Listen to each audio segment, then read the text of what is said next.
Welcome to the Awakened Impact podcast, where the new paradigm starts here. I'm your host, Kimberly Leving, master coach, trainer, and creator of the Paradigm Shift Method. In each episode, you'll hear real, unfiltered conversations with soul-led entrepreneurs, coaches, and healers here to create lasting change. If you're here to lead with purpose, embody your gifts, and create an impact from the inside out, you're in the right place. Right. Welcome back to the Awakened Impact podcast. Today's guest is someone who truly embodies the soul of transformation, not just in our inner world, but also in the spaces that we live in. Annette Farha is an intuitive design coach, author, soulful space whisperer, and she's helped over 400 clients align their environments with who they're becoming through her blend of design, energy work, and intuitive coaching. She helps heart centered humans transform their homes into sanctuaries of clarity, joy, and expansion. Welcome, Annette. Thank you, Cal. I'm so excited to get some time with you. It's always fun. Yes, it definitely is. I'm so excited too. So, just let's start with tell us a little bit about you and what you do, who you are, what you do. Yeah, I always say that I offer spark sessions because I am like a ball full of energy. This is true. And sometimes we just need that little spark to get the candle lit, right? So, what I love to do is if your home was your lover, what would it say about you? Oh, I love that question. So, when we think about relationships, it's the juiciest part of our life, right? It I've is. helped so many people cross over, and at the end, they don't talk about what's in their bank account. They talk about the people they want to connect with. They talk about the people that they've been with, the memories with them. And sometimes we forget that one of our big relationships is with whatever's around us, our office, our home. And we think it's just a place when really it's co-creating with us. So that's what I help people do is figure out where are they? Where do they want to be? And where is their office or their home? Where is it helping? And where is it actually sabotaging? Right. Oh, I can so relate to this. I'm excited about this conversation because I've literally spent the last year redoing our main spaces in the house, and it makes such a huge difference. And I know you are so talented at this. And you're never done. Right. So many of the clients go from color to all white and they love it. And then all of a sudden the white drives them crazy. So one of my clients is like if I hire you, like I'll just be done, right? And I was like, you're done until you decide you want to level up. And then it may or may not be what you need for the next level of you. And you'll have tools to know how to do it yourself, just like you did. So it doesn't mean you have to hire me. It means that once you fill your toolbox full of the tools, your home will start giving you love letters. Do you have a place where piles collect? Yeah, a little bit.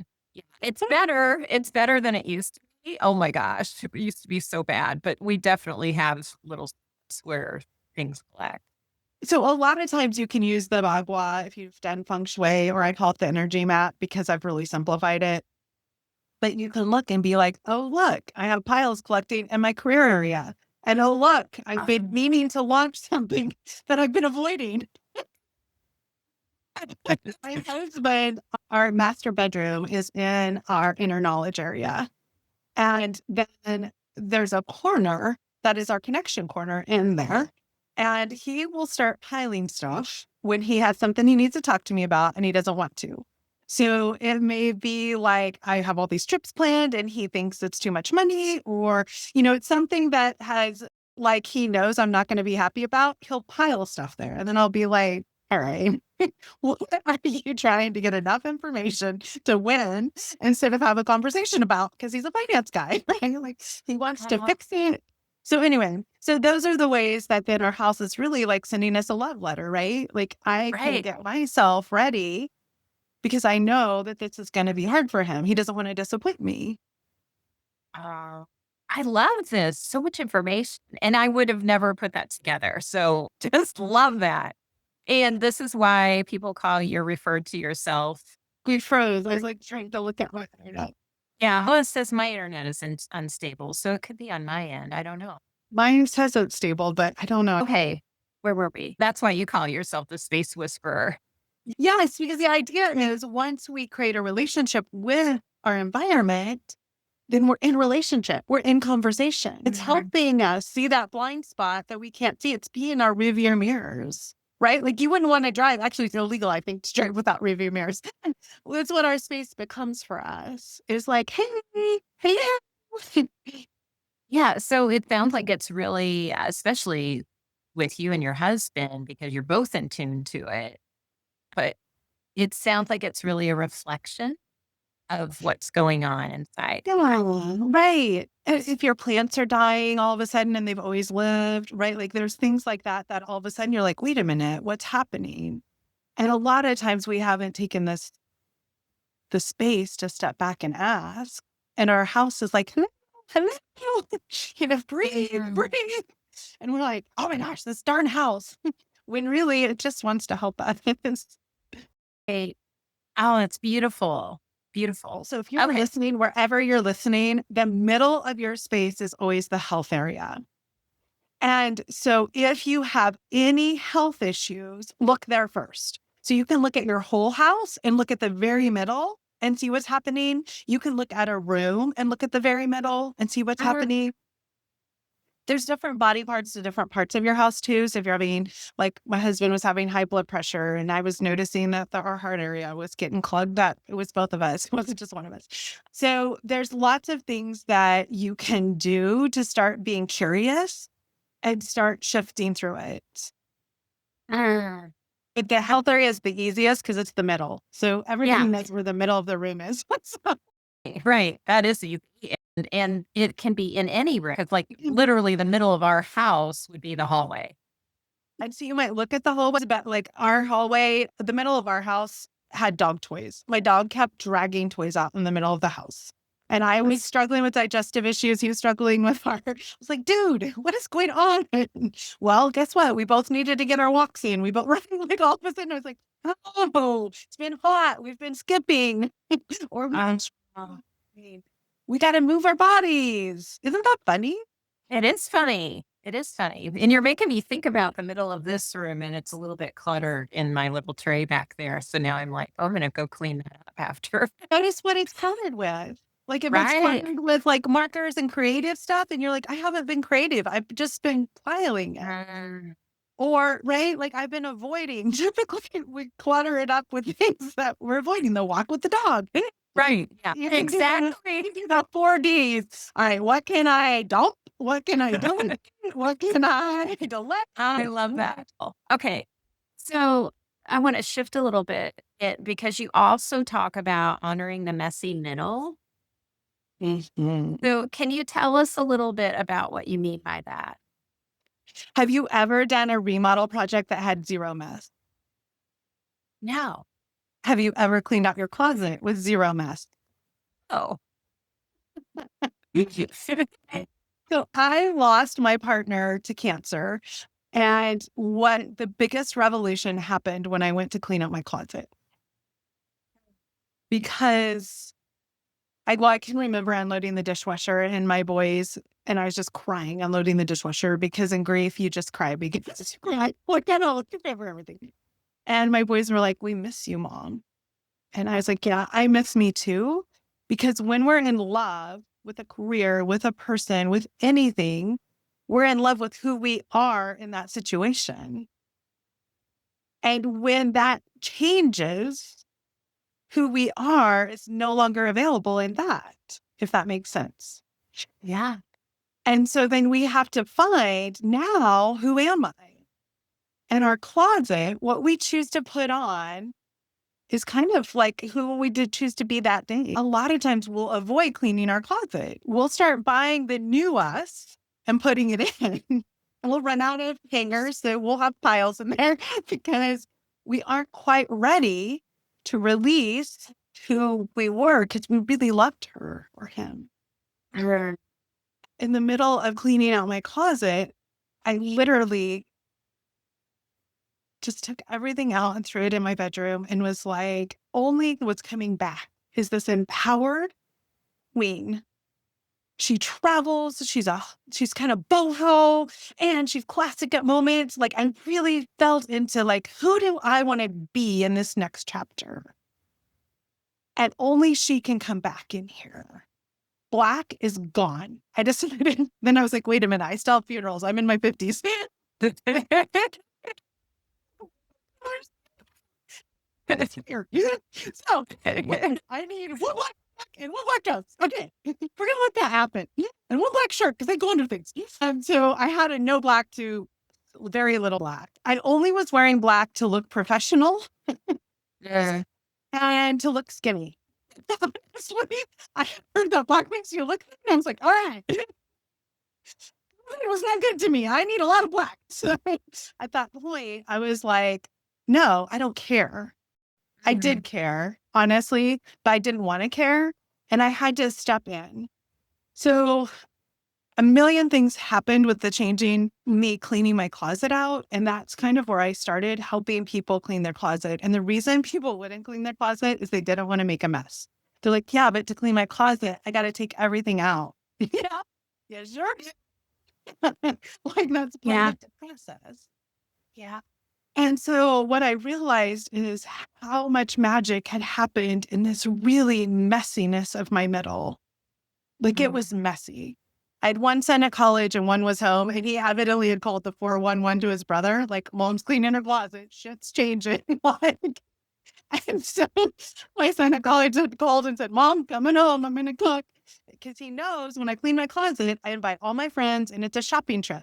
Just because I'm complete with it, I'd bought it at a place that I was really grieving. And it was beautiful, but it wasn't who I wanted to step into next. It was who I was trying to still be, if that makes sense. It does. It does. And so it's really messy and it's really raw. And there's like some really big magic if we're willing to open up and allow other humans in and say, hey, come see what feels like your future you for free. It's what I was doing, right? Right.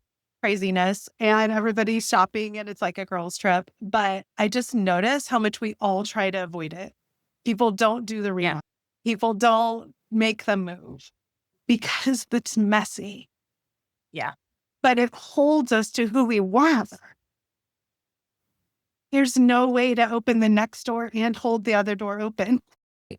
Right. You can't do it. Well, because you're going to want to be messy. Because you're not ready for the door you're opening. Nobody is. Sorry. We step before we're ready. Yeah. I don't know how to be ready and then step. I've never done that. So if you know that, I guess I'm marrying you. And I would imagine so many people are in avoidance, especially if they're grieving something or there's an avoidance piece to this, and Is that probably an attachment to the old. Well, the work you do. So because I went through your training and I've brought your training into mine, right? Like we've integrated it. Yes. So as you know, we're here to help shift the subconscious when you're ready. So there is an avoidance, there is a resistance, and that's natural. You're not doing anything wrong. There's nothing to fix because we have a body. I call them our meat suit. I had a doctor once call it my meat suit. So she said, what's going on with your meat suit? Is it your meats? Are we talking about our brain? Or are we talking about some soul stuff? Or are we talking about some feels? So it's like, I love that because it is the whole thing. And I say energy first because we have these meat suits and somebody can come pretty close to you and you cannot see them, but you can feel them, right? Like that's our energy blueprint that keeps us alive, or our soul, or whatever you want to call it. Then we have these brains, and our brains are the cutest little computers. They're so smart. Like we know a pinpoint of what they can do. And they're always reiterating what they've seen, what they've heard, what we've put in them. Right? Yes, absolutely. And then we have these feelings, and these feelings are these guideposts. They're like waves or they're like clouds. And all of these things are happening all at once. And so if we looked at it on a piece of paper, we're like, oh, here's the next step. Just take it. Just keep taking it. But if our meat suit is so afraid, it's here to keep us alive. There's no Right. next step. You're not ready. Don't worry about it. You're great. That's the messy middle. The messy middle is we've got to figure out how to calibrate everything and give you whatever you need so that you can step forward. Yeah. Does that make sense? I mean, you're talking about some of the work that we do as well. And I just see that as so relevant and so helpful for people that are going through, a sticky spot. Yeah. And Right. how it shows up. Right. So in your world, if you want to give like a quick summary of what you do and the training you give, and then I'll see how I brought it in. Sure, sure. So she went through my certification program, the paradigm shift method. It's a quick way to shift the subconscious mind. We work on subconscious resistance, get to the core problem, work on that resistance, and then we shift it subconscious. And then we upload the new programs that you can be on your way and being who you want to be. Yeah. So what I've done is I have a 5-month program that's a one-on-one intensive that I integrated it into. Perfect. And so it's been interesting because I make my programs, well, there's specific people and specific spaces and specific needs, right? So I have to customize everything because my toolbox is so big. So I make this workbook for each person that's specially theirs. And what I found really interesting is where they want to do their paradigm shift is very different. Some, I do it very early. They're very ready. Like they exactly know where they're stuck and we can jump in and shift their paradigm and then do all the work to their house to align it. Some, they're not ready to see it yet. Like their meat suit is really scared. Their nervous system needs a lot more regulation. So we start with their space and regulating their nervous system, and we do it more towards the middle. Okay. I can see that. And so that's been really interesting to me. Now, the favorite part, what I added to your process, because I'm a dreamer, so I'm a lucid dreamer. And so what happens is I can connect in the subconscious world in my sleep. So after I do our subconscious work, I go to sleep and every time a letter has come. So a letter from I'm their just getting chills. Yes. a letter from their higher self to them comes and I send it. It doesn't always make sense to me, but I always send it the next morning. And every time, that is the thing they hold through the whole program. So they go back and they read it over and over again as the reminder of the shift and who they are stepping into. And so that has been one of the most fun parts of what has been added to my program, thanks to the certification and working with the paradigm shift. Oh, it's so beautiful. I remember that now. I remember that how that came in during the training and it was beautiful. I just think it's fun that you can take all these tools and make them work for you and your clients for whatever you're doing. Yeah. Yeah. Because That I was think important to me. That was an important piece to me. well, I had done NLP before. I'd done some of the paradigm shift modalities before with my son. So my son is 20 now. And so we had done that with him way back in his 3rd grade year. So long time ago.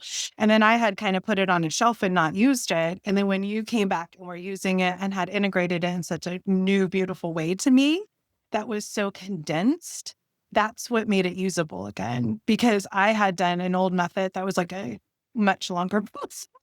Yes. To get the same results. And I just wasn't willing to put in that resources for the result. I didn't feel like there was a good match, but the way you did it really allowed me to use all of my energy modalities and really make it accelerated, which I think makes it so powerful. Yeah. Because when you think about the subconscious was formed between 0 and 7, and from previous lives, if you believe in previous lives, or from ancestral things we've inherited, right? Like at 30, I had this silver hair. That's an ancestral. If you do epigenetics, you learn that because because of my family being in the world they were in, the concentration camps, living in Germany and the times they were in, that early gray is actually epigenetics. It's actually my genetics.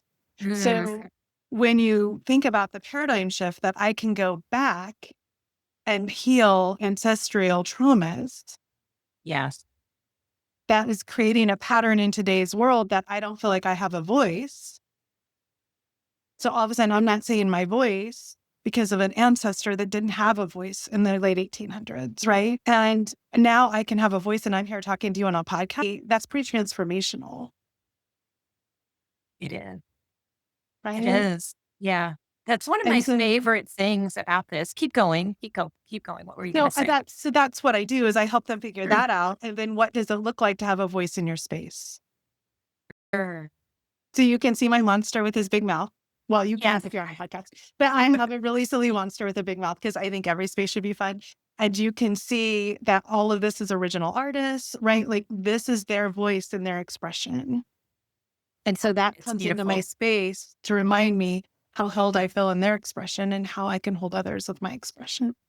Well, this will be on YouTube too. So for those Okay. that are listening, I'm like, you may want to go over to YouTube and find this because so you can see what's behind her because her space is absolutely beautiful.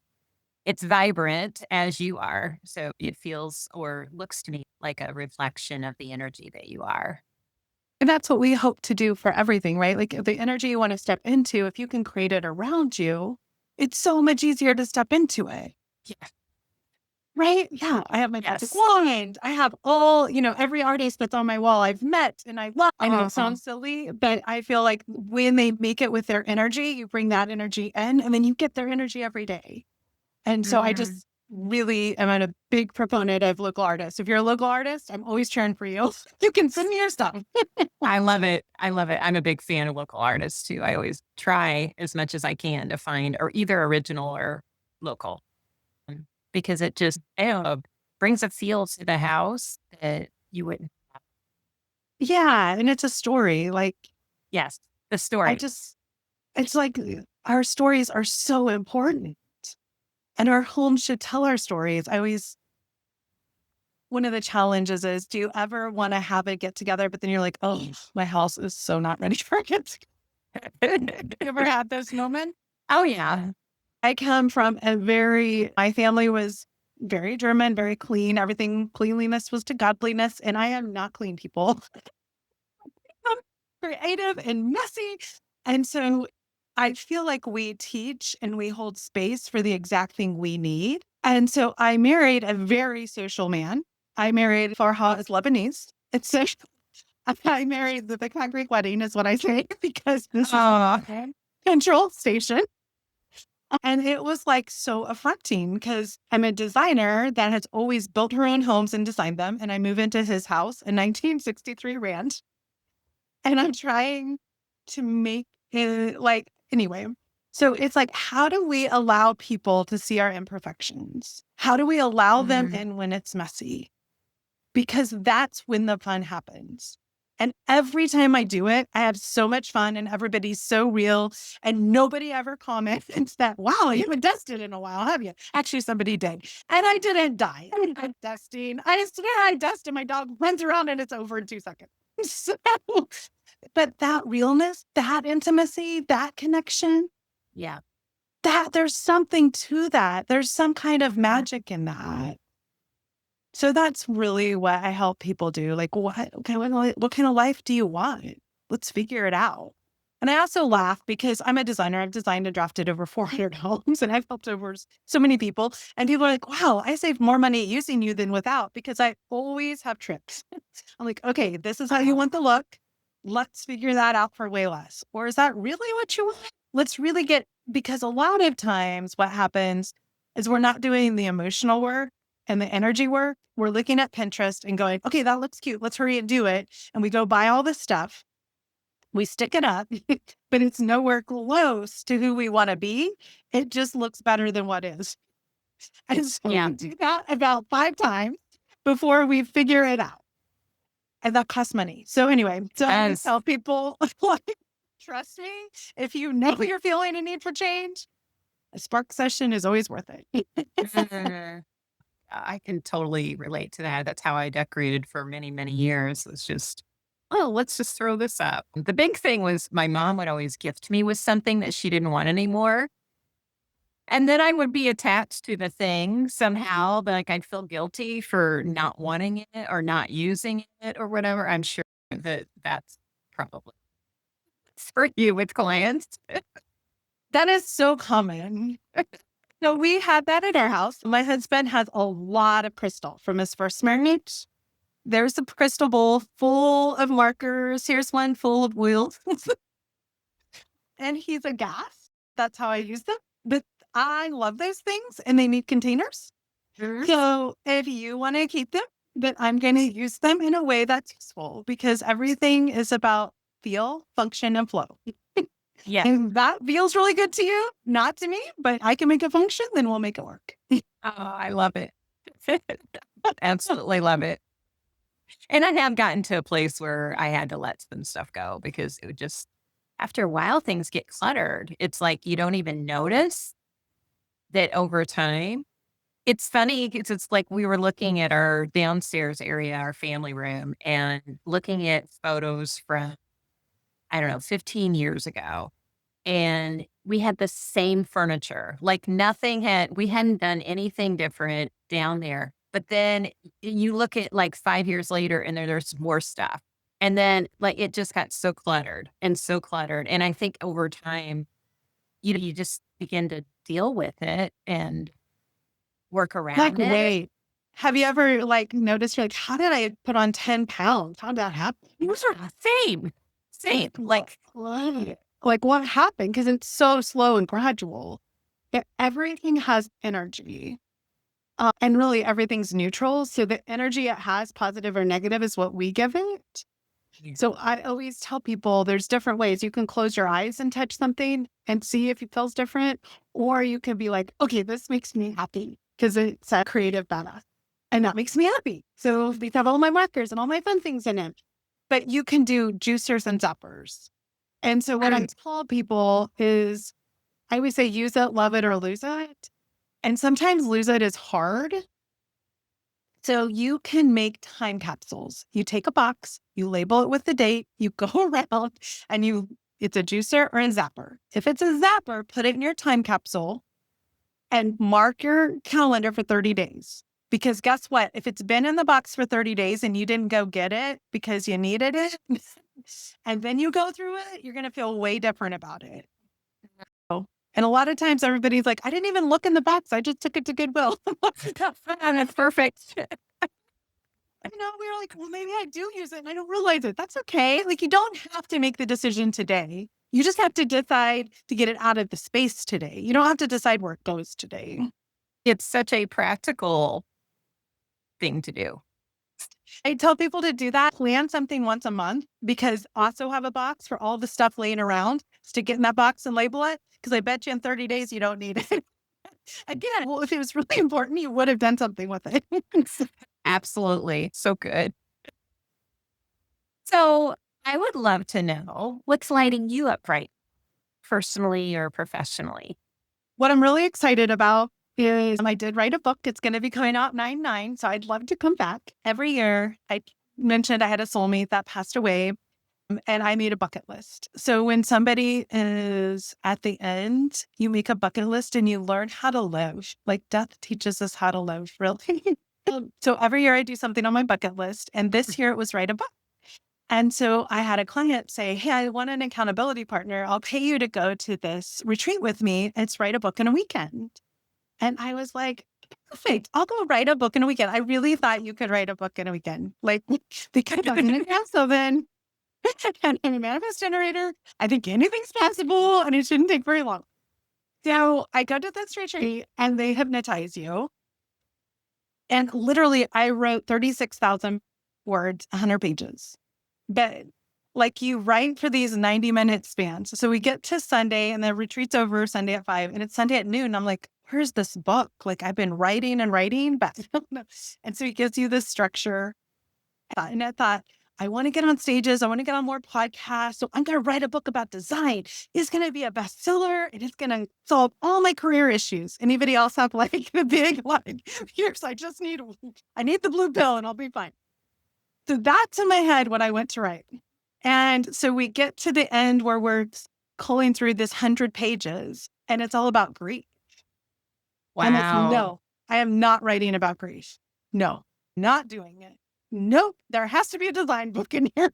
I'm going to find it. So then I was like, I see on Facebook all the time, it's like, oh, AI wrote my book. So I was like, oh, I'll stick this into ChatGPT. It'll give me a book. ChatGPT comes back and goes, what is this? This is not your book. It's like, wow, that's discouraging. I had to come to terms with it was time to write about grief. And really, it's about transition. How many times in life do we transition? And what I realized is I wasn't following my own knowing of what it had taught me. So I got to live it all over again and help it work me through this transition. I've been transitioning to author. I'm working on really helping people be gardeners in their lives. And so, yeah, that's what the book's about. It's about finding your way home. I love it. I would love to have you back on again and talk all about the book for when it's closer to the release time. 9/9. Yay, 9/9. Okay, so what's one question you'd love to leave people with? I would love you to leave you with, if my home was my lover, what would it say about me? And if my office was my client, what would it say about me? Ooh, thank you for that. So beautiful. Okay, and I know to connect with you, we'll put that in the show notes. Do you want to say anything about that? How to connect? I'm going to actually gift your people. I'll give you a coupon. So look in the note. It'll probably be Kim will be a coupon code, but I would like to give them 50% off a Spark session. So instead of $99, you'll get 50% off with a Kim coupon. And what a Spark session is a session with me. Anything you want, you'll get a little form before. You can spark anything. You can spark a different space idea. You can spark a different life idea, whatever you want. You can get it for half price. Awesome. Thank you. What a gift. We'll make sure that that's in the show notes and in the description. Annette, thank you so much. It's been such a beautiful and fun conversation, as I knew it would be. Yeah, it's always fun when we get together. Absolutely. Thanks for being on. Thank you. Thanks for tuning in to the Awaken Impact podcast. If today's episode resonated, I'd love for you to subscribe, leave a review, or share it with someone who's ready to rise. You can learn more about the Paradigm Shift Method at KimberlyLeving.com or connect with me on my YouTube channel at Kimberly Leving. Until next time, keep leading the way.